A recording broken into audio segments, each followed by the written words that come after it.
Assalamualaikum warahmatullahi wabarakatuh. Di sini saya akan melakukan presentasi. Perkenalkan, nama saya Denny Ardiansyah. Saya dari kelas TS 2023A dengan NIM 23050724031.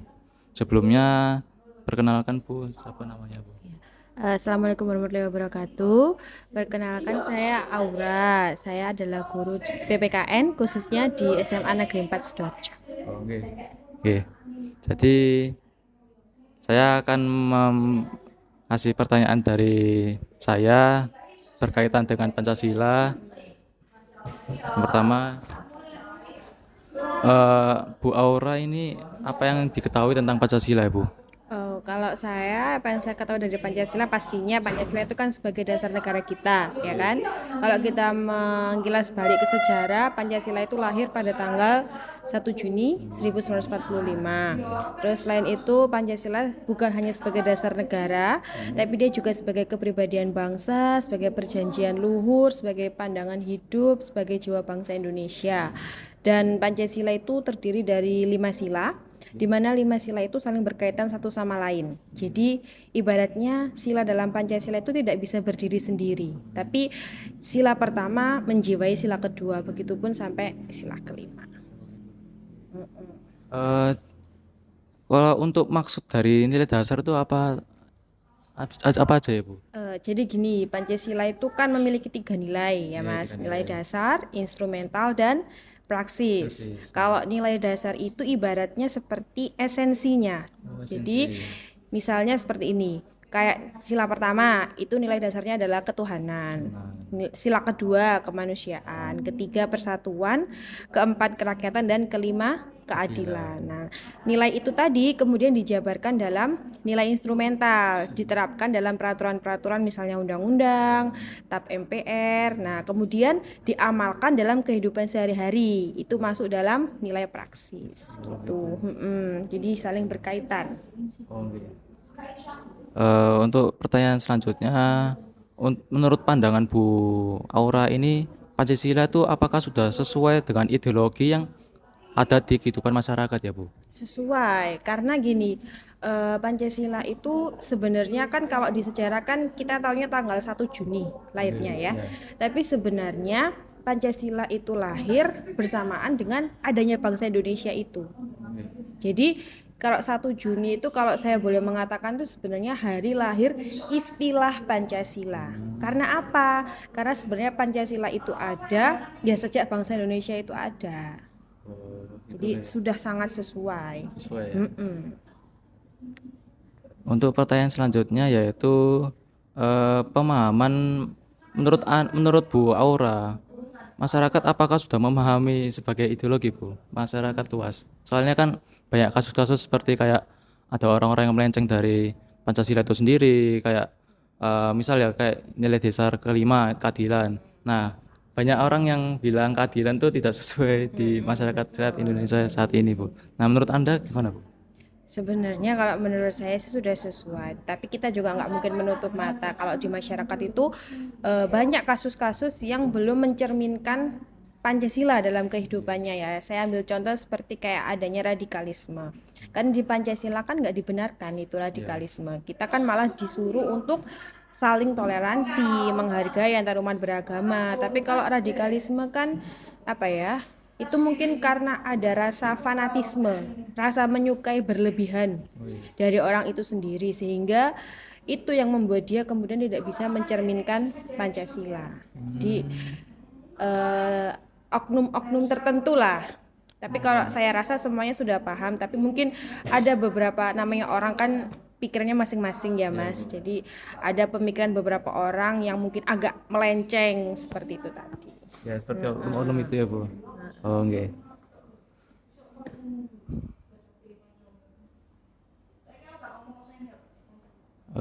Untuk pertanyaan selanjutnya yaitu menurut Bu Aura sendiri, masyarakat apakah sudah melakukan kewajiban terhadap sila-sila Pancasila?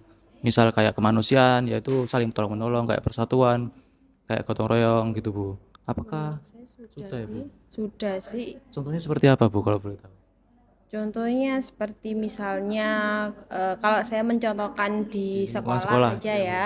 Nah, itu misalnya setiap hari Senin itu mereka tanpa disuruh, mereka sudah ibaratnya sudah tahu bahwa kewajibannya adalah melaksanakan upacara bendera. Jadi mereka setiap hari Senin tanpa harus diobrol ke kelas-kelas tuh mereka langsung keluar. Misalnya hari ini jadwalnya kelas 10. Nah, itu mereka langsung paham gitu. Jadi kita gurunya nggak usah sampai ayo upacaranya enggak, tapi mereka dengan kesadaran dirinya mereka turun ke lapangan mengikuti upacara dengan baik gitu Oh gitu. contohnya. Contohnya seperti itu ya salah satunya. Oke. Untuk pertanyaan selanjutnya yaitu untuk pemahaman dari sila Pancasila sila pertama itu bagaimana ya, Bu? Yaitu ketuhanan yang Maha Esa. Kalau sila pertama itu saya selalu menekankan ke murid-murid saya itu adalah gampangnya itu adalah tentang hubungan kita dengan Tuhan. Tuhan. Artinya apa? Bangsa Indonesia itu mengakui bahwa adanya Tuhan yang Maha Esa yang menciptakan dunia dan seisinya. Jadi ya seperti itulah. Pokoknya tentang hubungan kita dengan Tuhan. Tapi untuk setahu saya dulu tuh sila pertama pernah ada perubahan ya, Bu. Oh ya, Ya, itu menurut Anda bagaimana, Bu? kan awalnya di Piagam Jakarta itu kan ketuhanan dengan kewajiban menjalankan syariat Dasar Islam Islam, ya. bagi Pemeluknya. pemeluk-pemeluknya.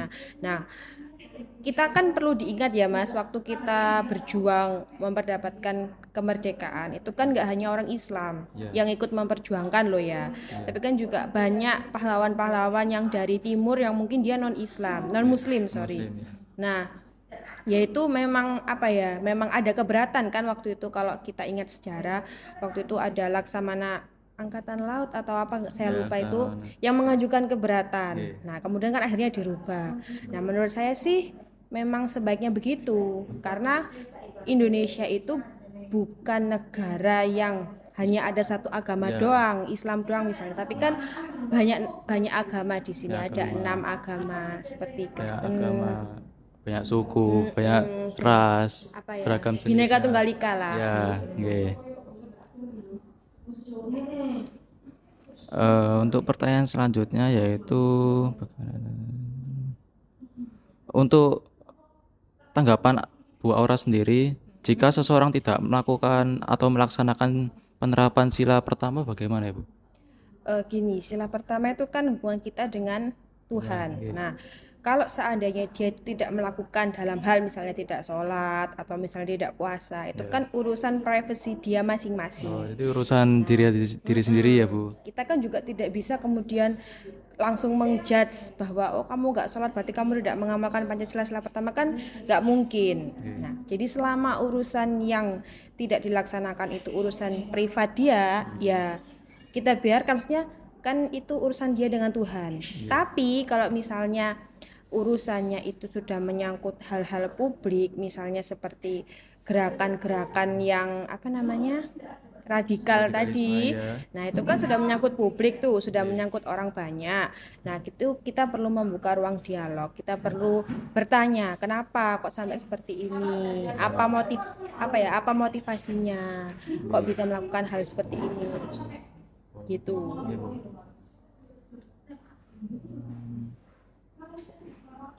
Oh ya, untuk saran Bu Aura sendiri, semua Pancasila itu agar bisa diterapkan atau diimplementasikan tuh bagaimana ya, Bu? Misal kayak apa agak ada pelencengan gitu dari nilai dasar kayak persatuan, tapi ada orang-orang gitu oknum-oknum yang tidak menerapkan Pancasila itu. Nah, bagaimana ya, Bu? Kalau saya sih yang pasti adalah memperkuat pemahaman dia tentang Pancasila dulu sih. Salah satunya juga dari sekolah. Nah, jadi saya tuh sering kalau setiap pelajaran itu ibaratnya apa ya, menyisipkan nilai-nilai implementasi Pancasila, misalnya kayak sebelum pelajaran saya ajak mereka nyanyi nyanyi Nyanyi lagu lagu wajib, wajib ya. kan untuk menumbuhkan nasionalisme kan Iya. sesuai sila Sama kalau ketiga. setiap Senin itu apa nyanyi Lagu apa? Lagu lagu Indonesia Raya. Indonesia Raya ya itu Ya, setiap itu hari juga. Nah, itu juga. kan harus ada peran sekolah yang harus ibaratnya membantu. Kalau misalnya hanya pemerintah doang yang berusaha menanamkan nilai-nilai Pancasila ke anak-anak kan nggak bisa. Ya, Kalau nggak ada bantuan dari sekolah, masyarakat, keluarga, jadi harus bersinergi lah ibaratnya. harus diingatkan setiap hari ya Harus Bu ya. jadikan itu sebuah kebiasaan. Ya, Kayak di sini kan setiap pagi Indonesia Raya kan. Indonesia Raya. Nah, itu kalau berulang-ulang insya Allah anak pasti akan tertanam gitu Ya, dalam tertanam. dirinya. Oke. Oke. Oke. Untuk pertanyaan selanjutnya yaitu ini saya geser ke makna sila kedua itu bagaimana ya Bu? Kemanusiaan yang adil dan beradab. Oke, kalau istilah kedua itu saya juga selalu bilang ke anak-anak adalah hubungan manusia dengan manusia. Ya. Artinya apa? Kita sebagai bangsa Indonesia ini satu sama lain walaupun itu berbeda suku, berbeda agama, maksudnya berbeda latar belakang, itu harus tetap tolong menolong, harus tetap saling membantu, tidak boleh menjatuhkan orang yang berbeda latar belakang dengan kita. Itu seperti itu kalau istilah kedua. Itu bukannya sila ketiga ya kalau Nah, persatuan. kalau sila ketiga itu kan lebih kepada mencerminkan jiwa nasionalisme, Oke. atau mengedepankan kepentingan bersama di atas kepentingan golongan. Oke. Itu sila ketiga. Memang agak mirip, Ya, kami agak mirip betul. soalnya intinya tolong menolong ya Bu ya. Ya, intinya kalau sila kedua itu tolong menolong, saling membantu, tenggang rasa, itu sila kedua. Oke. Oke. Untuk pertanyaan selanjutnya yaitu menurut Bu Aura sendiri di dalam kehidupan sehari-hari apakah keadilan sudah ditegakkan dengan baik ya Bu? Di lingkungan masyarakat, kalau enggak di lingkungan sekolah gitu, di Saya lingkungan rasa Bu Aura sendiri. sudah sih, saya rasa sudah. Saya pribadi pun juga berusaha untuk menegakkan keadilan itu. Salah satunya apa? Kan biasanya kalau misalnya di kelas kan ada anak yang kurang sama anak yang pinter. Oh, iya. Nah, itu di situ saya berusaha untuk bagaimana caranya supaya si yang kurang ini tidak tertinggal dan yang pinter ini juga tetap bisa apa ya?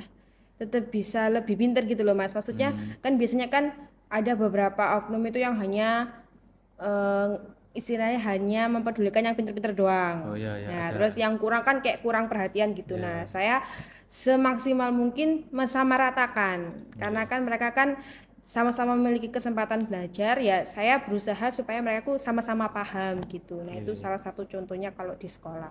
Oke, siap. Oke. Eh, menurut Bu Aura sendiri, bagaimana seharusnya keadilan itu ditegakkan, Bu? Di sekolah atau di masyarakat? Bebas, Bu. Kalau di sekolah ya tentunya harus ada peran serta dari misalnya guru BK atau apa namanya tatib lah ya. Jadi ibaratnya kalau siapapun yang melanggar hukum tidak peduli dia itu misalnya anaknya guru atau misalnya kenalannya guru ya dia kalau melakukan kesalahan ya harus dihukum. Nah, kalau di ranah masyarakat, ranah negara ya intinya harus menegakkan atau membuat aparat penegak hukumnya itu benar-benar clear dulu, benar-benar tegas dulu. Jadi siapapun yang bersalah, nggak memandang dia itu dari status A, B, C, D, kalau salah ya harus dihukum gitu. Jadi intinya adalah menegakkan aparat penegak hukum. Jadi Tegas. jadi nggak peduli kalau itu orang dari pejabat tinggi, Harusnya anak guru seperti gitu, itu gitu ya. Menurut saya harusnya seperti Ya, itu. tapi ada lah ya Bu, di Iya, oknum itu kan gitu. oknum kembali lagi. Iya, kembali Saya lagi. juga nggak tahu kenapa dia bisa seperti itu. Maksudnya latar belakangnya kan misalnya harusnya dihukum selama berapa tahun, terus kok tiba-tiba tidak tahu menahu kok tiba-tiba langsung dipotong hukumannya. Kan banyak kan Iya. seperti itu. Nah, itu kan Yes. kita nggak tahu. Kayak kasus-kasus yang seperti ini. Betul, mungkin masnya juga sudah familiar kasusnya ya Ya, kan. banyak juga gitu. Betul. Untuk pertanyaan selanjutnya, apa saja biasanya faktor yang bisa membuat orang tidak mendapatkan keadilan, Bu? Apa ya? Ibaratnya maaf ya, maksudnya rata-rata orang-orang yang nggak mendapatkan keadilan itu adalah orang-orang yang memiliki kekurangan. Contoh, mohon maaf, misalnya orang-orang yang miskin. Itu kan kita banyak dengar kasus kayak misalnya yang dulu yang viral itu yang mencuri kakao, yang nenek Mencuri siapa sih ayam, dulu? Bu? Ya, ayam juga pernah, Ya. biji kakao juga pernah. Pokoknya intinya kan mereka kan berasal dari orang-orang yang kurang mampu kan, Mas. Nah, itu hukumannya sangat berat. Nah, sedangkan orang-orang yang kaya yang mungkin kasusnya lebih berat, itu malah hukumannya lebih ringan gitu. Jadi salah satu faktornya mungkin orang-orang yang memiliki kekurangan seperti orang yang miskin atau mungkin mohon maaf teman-teman kita yang memiliki disabilitas itu. Bahkan perempuan pun juga sering tidak mendapatkan keadilan. Ya, kadang juga Mm-mm. laki-laki mesti kayak apa ya? Iya. Kesetaraan gender tuh, tahu Iya, pernah? itu kan karena konstruksi masyarakat kita kan selalu menganggap bahwa laki-laki itu super ya kan, Ya, superior. Nah, sedangkan kita, saya maksudnya perempuan-perempuan itu dianggap lemah. Jadi seringkali perempuan itu juga menjadi objek ketidakadilan karena ya konstruksi masyarakat kita ya. seperti itu. Oke.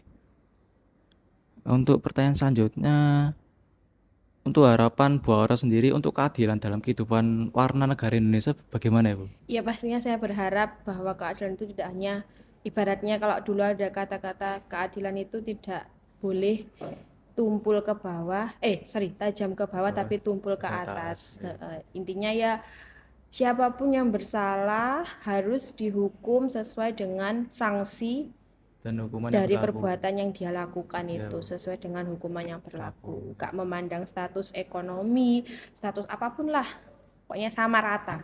Sesuai dengan pasal 27 ayat 1.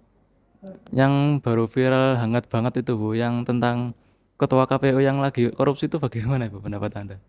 Soalnya ini baru pertama kali kasus seperti ini gitu. Ya, kalau saya sih lihatnya ya harusnya dihukum sesuai dengan tindakannya ya kan. Ketua KPK, Bu. Ketua KPK. Iya, iya, Ya harusnya, apalagi dia kan ketua KPK, iya, harusnya kan dia bisa mencerminkan perbuatan tidak korupsi. Dia ketuanya, iya, ya kan. Sedangkan KPK itu kan ibaratnya lembaga yang memberantas korupsi. iya. Nah, harusnya sih kalau saya ya harusnya sudah dia ketua, terus korupsi harusnya sih hukumannya lebih berat ya Mas. Ya, harus Karena kan seperti itu. dia tidak dia tidak bisa mencerminkan contoh yang baik buat masyarakat. Iya. Gitu. Untuk pertanyaan selanjutnya, untuk sila ketiga, Pancasila dilambangkan dengan pohon beringin. Nah, itu apa maksudnya, Bu ya? Pemahaman Anda? Kalau pohon beringin itu kan pohon yang besar. Ya, Nah, itu diidentikan dengan bahwa bangsa Indonesia itu bangsa yang besar, yang terdiri dari berbagai suku, agama, ras, pokoknya terdiri dari berbagai latar belakang lah. Nah, terus kalau kamu tahu kan kalau pohon beringin itu kan akarnya itu kan kuat. ya, karena Nah, itu diibaratkan sebagai persatuan, persatuan bangsa Indonesia yang sangat kuat. Terus kalau kamu tahu pohon beringin itu kan ada apa sih? kayak apa? Yang putih-putih itu loh. Ya, ya, ya, ya. Ya, Ya, sulur, Sulur, sulur. sulur. Nah, itu diibaratkan berbagai keberagaman yang tetap bersatu di dalam naungan NKRI. Jadi pohonnya itu diibaratkan NKRI. Nah, sulur-sulurnya itu diibaratkan keberagamannya itu Keberagamannya tadi. itu. Jadi walaupun banyak keberagaman tapi kita harus tetap bersatu di bawah naungan NKRI. NKRI. Oke. Oke. Untuk pertanyaan selanjutnya yaitu eh, coba jelaskan makna dari aktualisasi sila persatuan Indonesia dalam pembangunan bidang politik ya, Bu. Kalau dalam bidang politik sih, ini sila persatuan Indonesia. Ya, sila ketiga. Kalau sesuai dengan sila ketiga sih intinya adalah melaksanakan demokrasi sesuai dengan jalurnya atau menempatkan kepentingan rakyat di atas kepentingan golongan atau pribadi. Jadi semisal ada pembuatan kebijakan itu suara rakyat itu juga harus diperhitungkan. Walaupun nantinya mungkin yang mengesahkan itu adalah pemerintah, tapi rakyat itu juga harus diberikan ruang untuk ikut andil dalam proses pembuatan kebijakan itu. Baik. Untuk pertanyaan selanjutnya yaitu menurut Bu Aura sendiri makna dari aktualisasi sila persatuan Indonesia dalam pembangunan sosial budaya seperti apa sih, Bu? Ya, itu tadi sih intinya kalau dalam sosial budaya, kalau sila ketiga itu ya saling untuk mengusahakan untuk kita itu walaupun berbeda-beda latar belakang, tapi harus tetap saling bersatu. Jadi tidak membeda-bedakan gitu loh, misalnya ini dari suku ini dari ras ini dari agama ini, itu enggak. Tapi ya sudah kita walaupun berbeda-beda tapi kan kita hidup dalam satu naungan NKRI. Nah, makanya kita harus bersatu. Oke. Baik. Saya bergeser dari sekarang ke sila keempat ya, Bu. Bunyinya apa, Bu? Sila keempat. Kerakyatan yang dipimpin oleh hikmat kebijaksanaan dalam permusyawaratan perwakilan. Nah, itu makna dari sila keempat apa sih, Bu? Makna dari sila keempat itu adalah me, apa ya bahasanya ya, memberikan kedaulatan tertinggi itu di tangan rakyat Rakyat. dan juga mendorong masyarakat Indonesia bahwa setiap ada masalah itu harus bukan harus lebih baik diselesaikan dahulu dengan cara musyawarah. Itu intinya sila keempat sih itu maknanya. Jadi apa-apa harus dimusyawarahkan dulu ya Bu ya. Jadi ibaratnya kayak misalnya dalam satu kelas ada masalah atau misalnya hanya pemilihan ketua kelas nggak bisa terus kita harus langsung menunjuk oh ini karena ini misalnya pinter nggak bisa tapi kita harus kalau di sekolah ya kita harus mengajak anak-anak itu musyawarah dulu siapa yang paling pantas siapa yang paling istilahnya siap menjadi ketua kelas gitu. Oke. Pertanyaan selanjutnya yaitu menurut Bu Aura sendiri mengapa kepala banteng menjadi simbol sila keempat ya Bu? Kenapa kepala banteng? Karena sebenarnya banteng itu kan hewan yang dia itu suka bersosialisasi gitu loh Mas.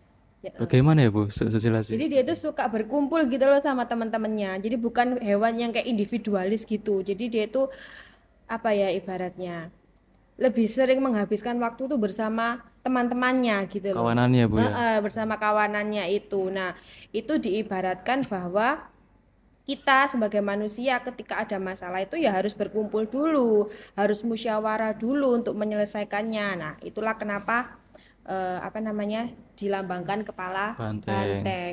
Terus kalau banteng itu kalau katanya nih ya kalau diserang itu dia nggak langsung kayak langsung apa namanya Langsung langsung nyerang balik gitu ya langsung loh. Tapi nyampe. dia itu bertahan. Maksudnya nanti kalau misalnya sudah keterlaluan, nah baru dia menyerang Oke. gitu.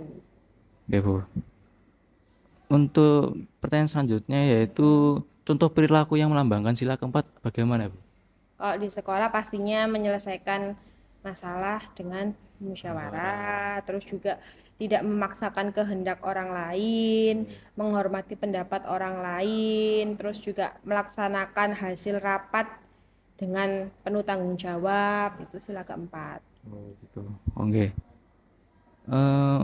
Untuk pertanyaan selanjutnya, menurut Bu Aura apa yang harus Anda lakukan bila terdapat banyak macam pendapat saat bermusyawarah ya Bu? Kan banyak pendapat tuh, tiap orang kan pendapatnya beda-beda. Nah, bagaimana saran Anda Bu? Kalau misalnya ketika musyawarah itu terdapat kan gini, dalam pengambilan keputusan itu kan ada beberapa cara. Yang pertama ada musyawarah. Nah, kalau musyawarah ini kemudian tidak membuahkan hasil karena mungkin namanya orang banyak kan pikirannya beda-beda ya, Mas Ya, ya. ya. Maksudnya yang ini mau ini, yang ini mau ini kan beda-beda. Maka jalan selanjutnya adalah dengan voting, dengan pengambilan suara terbanyak. Nah, kalau masih belum bisa, ya dengan aklamasi. Aklamasi itu pernyataan setuju dari semua anggota. Itu yang terakhir. Itu yang benar-benar nggak bisa ya itu. Jadi kalau misalnya musyawarah gak mendapatkan hasil, kemudian voting kan, ternyata Ya, voting misalnya hasilnya seri misalnya, ya nah seri. barulah aklamasi, pernyataan setuju secara lisan dari semua anggota Oh, rapat. oh oke Bu. Untuk pertanyaan selanjutnya yaitu, nah, bila pendapat Bu Aura tidak terpilih misalnya Bu dalam musyawarah, nah sikapnya bagaimana ya Bu?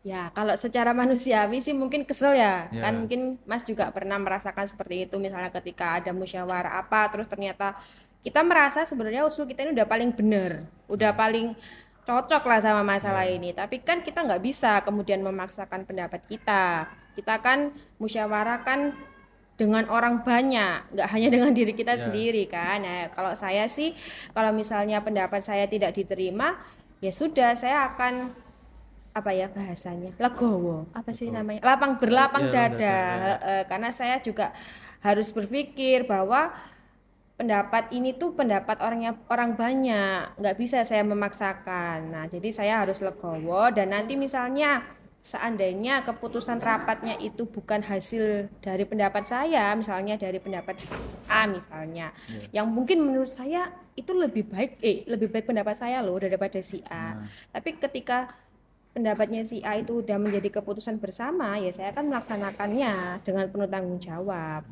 Kan ibaratnya walaupun misalnya keputusan si A itu tidak lebih baik dari saya, tapi kan yang menjadi hasil rapat kan usulnya dia. Iya, sulit. Nah, saya kan anggota dari rapat itu, Iya. maka ya saya harus menjalankan keputusan bersama yang sudah diambil, Iya, oh gitu. gitu. Tidak boleh egois lah intinya. Nggih. Tapi ada juga ya Bu oknum lagi Banyak, kebanyakan. banyak, Ya banyak. lagu. Ya mungkin ya kan itu tadi lah ya, karena merasa mungkin dia lebih baik, dia lebih pinter, jadi ibaratnya nggak bisa pendapatku ini lebih baik, padahal kan sebenarnya nggak boleh kayak gitu.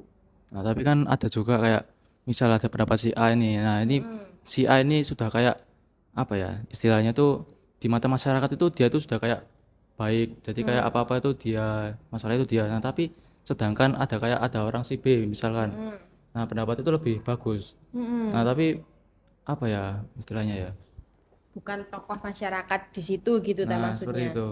Ya kembali lagi kita lihat relevan yang mana dengan persoalan pendapatnya si A atau pendapatnya si B. Bisa jadi si A mungkin tokoh masyarakat di lingkungan itu, tapi ternyata pendapatnya mungkin setelah dilihat ternyata kok malah menguntungkan golongannya sendiri. Nah kan itu nggak relevan, nggak bisa untuk diterapkan. Nah sedangkan si B mungkin dia bukan siapa-siapa, tapi ternyata pendapatnya itu bisa mengakomodir kepentingan orang banyak. Ya sudah kita pilih yang terbaik. Terbaik ya, Bu ya. Heeh. Soalnya kan saya berbicara tentang politik yang di masyarakat yang sekarang pemilu ya Bu. Nah, banyak juga statement-statement kampanye-kampanye dari paslon-paslon tersebut. Nah, menurut Bu Aura itu statement yang paling bagus di antara tiga paslon tersebut yang mana ya Bu? Yang mana ya Mas? Saya tuh mendengarkannya cuman sekilas-sekilas doang sih. Yang pasti ya seperti saya rasa gini ya, saya rasa semua paslon itu memberikan statement itu pasti sudah mengkaji dulu kondisi masyarakat kita seperti apa yang lemah dari masyarakat kita, apa yang perlu ditingkatkan dari masyarakat kita. Nah, jadi ketika dia memberi statement, saya rasa itu sudah sesuai semua sih. Jadi saya sulit untuk memilih gitu. Karena saya rasa semua statementnya itu bagus. Ada yang mungkin berbicara tentang kesejahteraan guru misalnya. Ada yang mungkin seperti yang Prabowo itu yang susu itu. Ya, Nah, itu kan juga gratis. baik juga bagi masyarakat kita. Jadi saya rasa kalau untuk memilih itu sulit. Karena semuanya saya yakin sudah memberikan statement yang baik. Menurut sudah dikaji benar-benar lah. Jadi nggak hanya asal ngomong gitu loh. Pasti sudah benar-benar ditelaah, sudah benar-benar didiskusikan gitu dengan timnya gitu. Jadi ya yang penting sih ketika dia berstatement ya dia harus bisa membuktikan nanti. Jangan cuma omong doang ya kan. Tapi kan menurut pengalaman terdahulu ya Bu, statement-statement itu ada yang tidak apa, nah itu. Ya Itu harusnya faktornya sih. apa aja Bu seperti itu? Ya gimana ya Mas, saya juga sulit menjawabnya karena kebanyakan nih orang kita kayak ibaratnya kita kehidupan sehari-hari misalnya nih masnya suka sama cewek gitu kan, sebelum masnya deket sama cewek itu kan pasti nanti kalau udah jadi pacarku aku pasti harus gini gini gini bakal jemput dia setiap hari bla bla Oh bla. iya. Tapi ketika udah jadi pacarnya ternyata juga enggak gitu loh, ada aja alasannya jadi nggak bisa melakukan apa yang sudah dijanjikan di awal. Nah mungkin orang-orang itu mungkin kayak gitu mungkin ya, ibaratnya kan dia sudah dapat apa yang dia inginkan, dilupa gitu sama apa yang dulu dia bicarakan sama janji-janjinya dulu. Ya. Kayak gitu Oke. sih kalau saya lihatnya. Baik Bu, untuk pertanyaan selanjutnya yaitu eh sebutin pengalaman Pancasila sila kelima Bu. Apa Bu? Sila kelima itu kan keadilan, Ya, keadilan keadilan sosial. sosial. Nah itu gotong royong. Nah gotong royong ini sebenarnya banyak yang beranggapan sila ketiga, padahal itu sila kelima. Oh. Jadi kalau Soalnya, kita soalnya saya pengetahuan saya kalau gotong royong itu kan kayak saling tolong menolong tuh, bekerja sama gitu. dulu waktu saya masih sekolah, saya juga mikirnya sila ketiga itu termasuk gotong royong. Tapi ternyata setelah saya pelajari bahwa gotong royong itu termasuk sila kelima, keadilan. Karena kalau gotong royong kan adil. Setiap orang memegang apa yang menjadi tanggung jawabnya kan berarti kan adil. Oh, okay.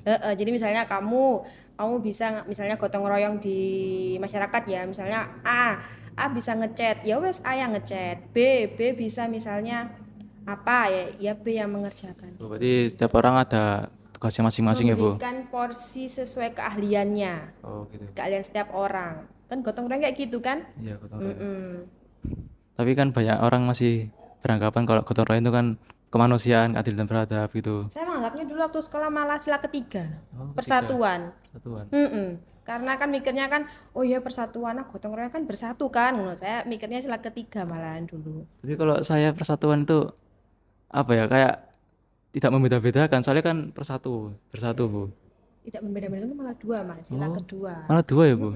Kan tenggang rasa itu tadi, sila Oh, kedua termasuk. nggih.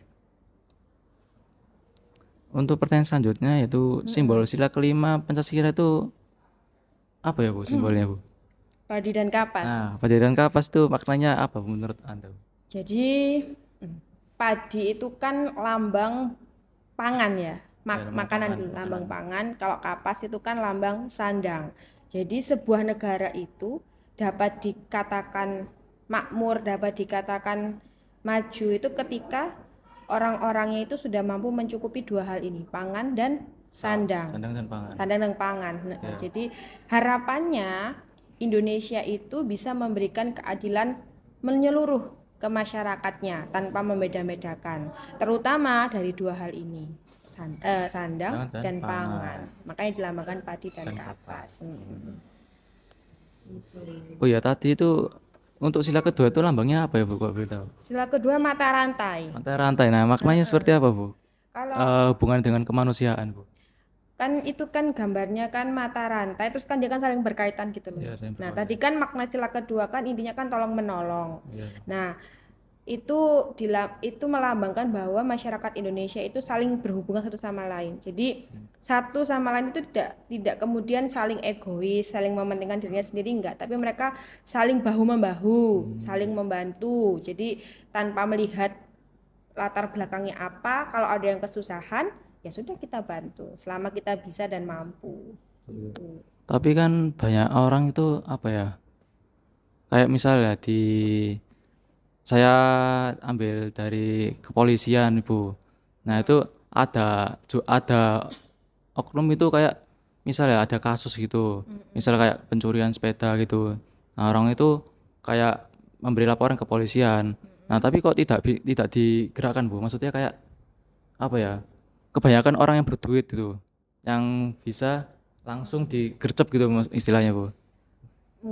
Kalau itu sih enggak sih kayaknya Mas. Kayaknya sekarang semua aparat penegak hukum itu sudah paham dan sudah bisa menjalankan fungsinya untuk mengayomi masyarakat. Kayak contohnya misalnya kehilangan motor gitu ya. Kalau dulu kan mungkin kita sulit untuk mencari. Nah, sekarang mungkin nggak hanya dari kepolisian aja, mungkin dibantu misalnya dari media itu juga bisa membantu. Kayak misalnya dulu saya ada pernah lihat kasus tuh kehilangan sepeda motor, terus kan media bergerak sama Iya. kepolisian, akhirnya juga bisa ditemukan. Tapi tunggu viral dulu kayaknya Bu. Bukan viral sih, apa ya? Bukan viral, maksudnya ya dibantu oleh media itu tadi untuk nge-up Update ya beritanya. berita. Iya. Nggak harus nunggu viral juga sih perasaan. Insya Allah sudah menjalankan tugasnya Ya, dengan insya Allah baik. Bu ya. Oke. Untuk menutup sesi pertanyaan ini, Bu Aura sendiri memilih paslon berapa Bu?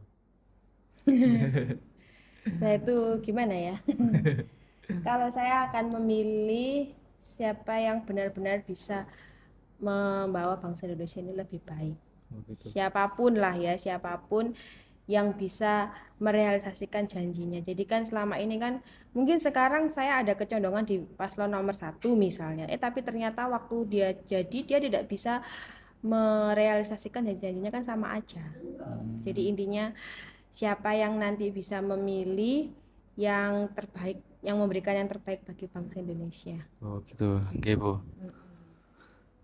Nah ini kan yang apa ya, presiden sekarang kan lagi kayak itu apa ya istilahnya itu, memindahkan ibu kota di Kalimantan Timur ya Bu, nggak salah. IKN. Di IKN ya. Nah menurut Bu Aura gimana ya Bu? Soalnya kan di Jakarta apa ya, banyak orang beranggapan tuh semakin naik airnya semakin naik gitu. Jadi kayak lebih ke IKN, tapi ada orang yang beranggapan bahwa di IKN itu malah merusak merusak penghijauan di sana. betul. Nah, bayang kayak gitu, bagaimana Bu sarannya? Kalau saya sih mungkin mikirnya sebenarnya keputusan itu kan nggak terus serta-merta langsung dibuat. Maksudnya, oh iya langsung ide langsung direalisasikan nggak mungkin. Pasti kan sudah ada diskusi atau mungkin pengkajian terlebih dahulu lah sebelum kemudian oke fix memindahkan ke sana. Nah, kalau saya sih lihatnya lebih dilihat dibandingkan dulu lah lebih banyak mana manfaatnya. Kalau lebih banyak di IKN ya oke berarti itu adalah opsi yang terbaik. Tapi kalau seandainya dengan memindahkan ke IKN ternyata membawa keburukan, membawa apa ya dampak-dampak negatif, ya tetap di sini aja juga nggak apa-apa gitu loh, nggak harus dipindah. Toh juga sama aja sih sebenarnya. Kalau di Tapi sana malah juga itu tadi Samen bilang itu malah bisa merusak penghijauan kan ya, sayang gitu loh iya kan di saya sana kan terkenal sama paru-paru dunia hutan, mana ya? hutannya yang banyak terus kemudian kalau dijadikan IKN kan otomatis harus menghilangkan itu kan untuk dibangun perkantoran Ya, mungkin nah benar. kan juga sayang juga jadi mungkin dilihat dulu manfaatnya lebih banyak di mana di sini di Jakarta atau di sana gitu. Oke. Oke. Baik. Untuk sesi pertanyaan sudah selesai, Bu. Terima kasih, Oke, Bu saya juga Aura. terima kasih banyak ya Ya, Mas. Semoga lancar kuliahnya dan ya. tugasnya. Terima kasih, Bu. Oke, sama-sama. Terima kasih. Oke. Baik. Wassalamualaikum warahmatullahi wabarakatuh. Sekian dari sesi tanya jawab pada hari ini, yaitu hari Rabu tanggal 6 Desember.